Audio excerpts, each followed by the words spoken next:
এই কাপড়টা দেখো, কত সুন্দর ব্লক প্রিন্টের কাজ। এটি জামা কাপড়ের ওপর বিভিন্ন ডিজাইন বা নকশা করার একটা পুরনো কৌশল। আজ তুমিও ঠিক এভাবেই কাপড়ের ওপর ডিজাইন বানাবে, যেমন কোনো ড্রেস, স্কার্ট, শার্ট বা সালোয়ার কামিজের ওপরে। তোমার চ্যালেঞ্জ হলো তুমি নিজে একটা ব্লক প্রিন্ট ডিজাইন তৈরি করো। দেখা যাক তুমি কতটা ক্রিয়েটিভ হতে পারো। প্রথমে কিছু দরকারি সামগ্রী জোগাড় করতে হবে। কাপড়, কাঠের ব্লক বা পুরনো ডাস্টার, পাটের দড়ি, মোটা রাবার ব্যান্ড, রং, তুলি ও প্র্যাকটিস করার জন্য কাগজ। এরপর কাঠের ব্লকের গায়ে পাটের দড়ি জড়াতে থাকো।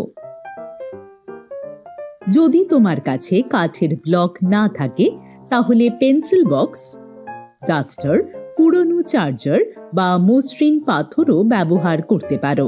দড়ি এমনভাবে জড়াতে হবে যেন মাঝে মাঝে ফাঁকা জায়গাও থাকে, যাতে প্রিন্ট ভালোভাবে দেখা যায়।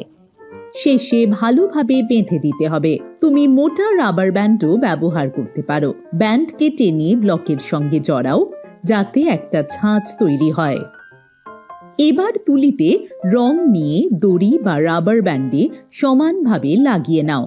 এবার যে কাপড়ে তুমি ডিজাইন করতে চাইছো তার ওপর ব্লকটি রেখে চাপ দাও। তা যে কোনো রকম কাপড় হতে পারে, যেমন রুমাল, ওড়না, ব্যাগ অথবা টি শার্ট। ব্লকটিকে ভালোভাবে চেপে রেখে সরিয়ে নাও। এই হলো তোমার প্রথম ছাপ বা প্রিন্ট। কাপড়ের ওপর ব্লকটিকে একটু দূরে দূরে রেখে বারবার ছাপ দাও, যাতে ছাঁচ সুন্দর হয়।